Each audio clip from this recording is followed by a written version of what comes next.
Mary, I'll just be a few moments. I have to say hi to these people, and we'll continue on our journey.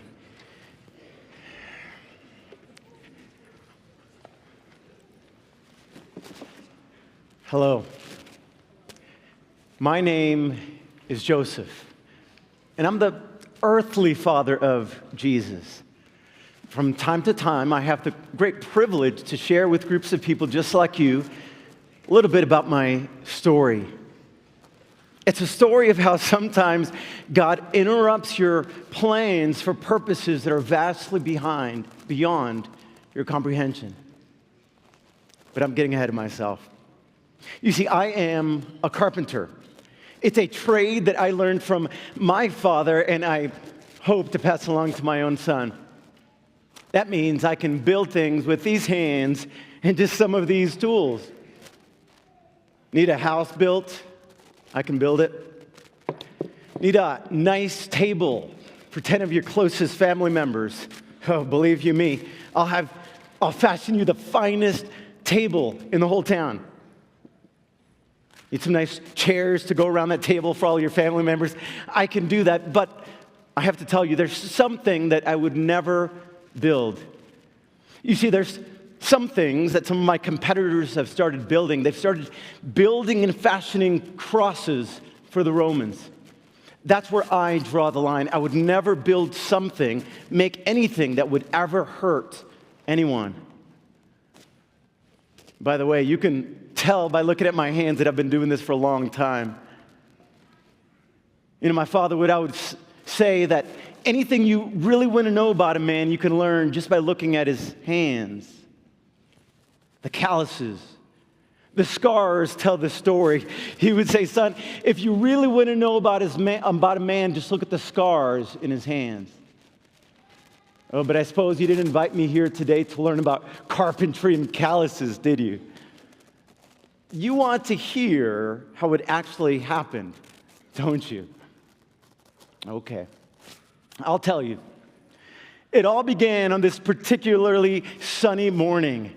I was hard at work in my workshop. I had received some really large commissions lately, which I'm very grateful for. I was hard at work when all of a sudden I look up, and there she was, Mary, resplendent in the morning sun. Now, she didn't come to see me. She was obviously busy on some important errand. She was walking by very quickly, but for just a moment, she looked up, and our eyes met. I suppose I looked a little bit funny with my gaze transfixed on her. So funny, in fact, that when she walked by, I saw a little smile creep up in the corner of her mouth. Now, I never spoke to her. That would have been inappropriate. But I did begin to notice her around town a little bit. And I noticed that Mary always carried herself with kind of this regal dignity like a princess. And yet she seemed to possess the most beautiful, humble character of anyone I'd ever known. Over time, I received larger and larger commissions. I began making more tables, more chairs, more projects, and I knew exactly what I was going to do with the money. I wanted to marry Mary. And so as soon as I had hammered enough nails and built enough chairs, I took the money, the dowry, and I went to pay Papa a visit, Mary's father. I went to his home, and here's exactly what I told him. I said, sir, I will never be a rich man, but I will always take care of your daughter. We will always have enough, and we will be happy. And guess what? He said yes. I suppose the dowry helped a little as well. From then on, in 1 year's time, we would be married. I couldn't believe it. I was so excited. And Mary also seemed excited. A few weeks after that, I was at my shop working on my commissions and projects when Mary's father and Mary came to visit me. They told me that she was going to leave town for about 3 months. Apparently, her sister Elizabeth had gotten pregnant. And she was going to be with her for the last several months of her pregnancy. She was going to help her. Listen, when I tell you that those were the longest 3 months of my life, wow. But it was okay. I had a lot of work to do. I was building a house for our future family. With every brick that I laid lovingly, I imagined the laughter that was going to be ringing out in our home. With every chair that I formed, I imagined the children that were going to be bounding upon the chairs and the furniture. I couldn't wait. I counted down the days. About 3 months later, though, I heard a commotion in the center of town. I didn't know what was going on, and I opened my door. I go to the center of the town, and then that's where I see Mary. She's crying.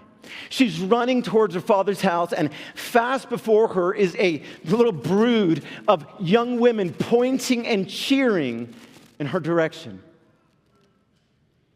I didn't know what was going on, so I made fast to her father's house.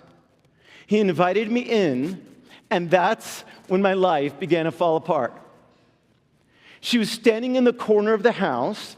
She was wearing baggier clothes than normal. But as she turned to face me, the sun hit her in just the right way.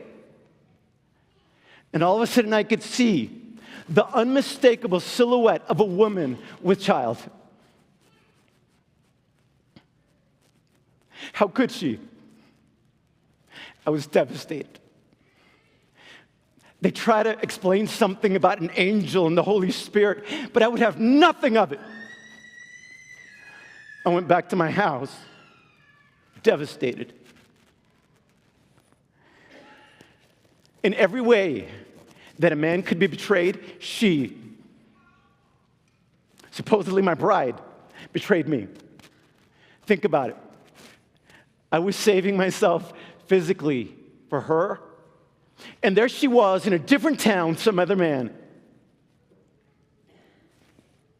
Here I was, preparing myself spiritually, praying, obeying the commandments of God, and there she was, fornicating and disobeying the commandments of God.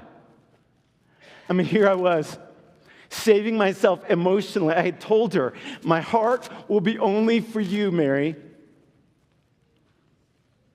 And there she was, giving her heart away to another man. And that's when I remembered something. I remembered that I had options. You see, the Mosaic law afforded me something that I could do. I could gather the men of the city. I could have her brought to the front of her father's house.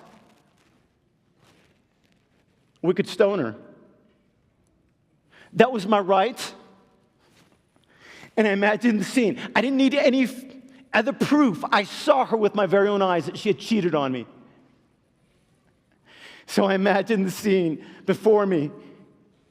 She's there. This would be justice. I deserved justice. She merited justice.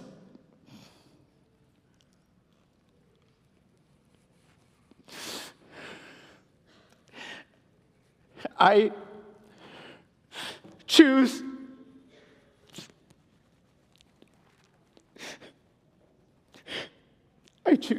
mercy.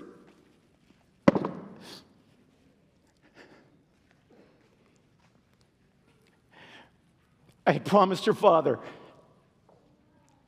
that I would never lay a hand on her. And promises are meant to be kept. I determined instead that I would bear the shame. I would just put her away quietly. I would divorce her, and that would be it. We would each go on our merry own little way. I'd close the chapter and walk away. I wondered how it is that God could allow something like this to happen to me. a man that had been seeking to be faithful to God all my life. That evening, I went to sleep, and there I am in my bed. And in the middle of the night, I had a dream. And I see this angel resplendent in his glory, and he begins to speak to me. I wrote down what the angel said. He said, "Joseph, son of David, do not be afraid to take to you Mary, your wife, for that which is conceived in her is of the Holy Spirit. And she will bring forth a son, and you shall call his name Jesus, for he will save his people from their sins." I woke up in a cold sweat because now I had to face whether or not the obedience was worth the cost. Think about it. All of a sudden, I needed to pray for bravery in 3 specific areas of my life. For one, I would need to pray for bravery to live with a tarnished reputation. Look, Mary was already pregnant, and people could do the math. Everyone around me would assume that either I got her pregnant before the time, or she cheated on me. Or worse, I suppose we could try the insanity defense. You know that one? Yeah, look, none of our neighbors would believe the truth if I told them. Can you imagine if I said, look, you're not going to understand. It wasn't me, it wasn't some other guy, it was the Holy Spirit, that's how she's pregnant. I would need to pray for bravery so that for the rest of my life, I could bear the burden of a tarnished reputation. Number 2, I would need to pray for bravery to allow God to be the true leader of my life. Look, the angel, notice, told me what I am to name my son. And in our culture, it's my right, my sovereign right as a father to name my child. No one else can take that from me. And yet here is this angel telling me the name of the child. He's telling me that I'm not the father. Instead, he's letting me know that God is his father. So I would need to pray for bravery to let God be the true leader of my life.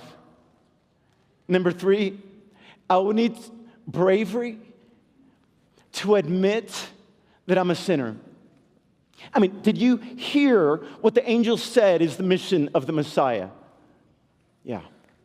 Look, we had gotten it all wrong. I and my people had it all wrong. We believed that when the Messiah is to come, that he would be kind of like the ultimate Davidic figure. He would come in a conquering way, and he would overthrow these awful Roman oppressors, and then we would have an unprecedented time of prosperity, and Israel would be the greatest nation on earth once again.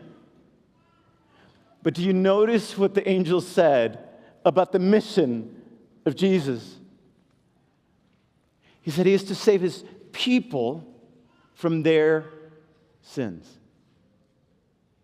In other words, inasmuch as baby Jesus would need us as his parents to help him grow up, all of humanity would need him for salvation. You know, life is kind of funny sometimes, isn't it? You're just going about your life, going to school, building your families, building your businesses, filling your homes with stuff. And then all of a sudden, one day, God interrupts your life. He interrupts your plans. And at first I wondered, why is it that God would interrupt my life in this way? Why is it that God would allow these things to happen to me?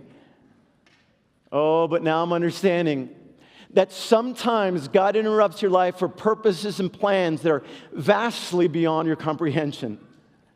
I was now understanding that God was seemingly interrupting my life because the unfolding, greatest revolution of humanity was unfolding right now. That is the coming Messiah and the salvation of the whole world through him. To that, I say amen. I want to pray with you before I go. Caesar has called for a census, and we have to go back to my hometown. Mary's waiting and ready. Let me pray for you. And so now, Creator God, Yahweh, in the same way that you have been faithful to me my whole life, I pray now that you would draw close and bless every person here today. I pray that you would surround them, O Yahweh, Almighty God, each and every single one of them with your mighty arms, and protect them, guide them, be with them all the days of their life. Amen.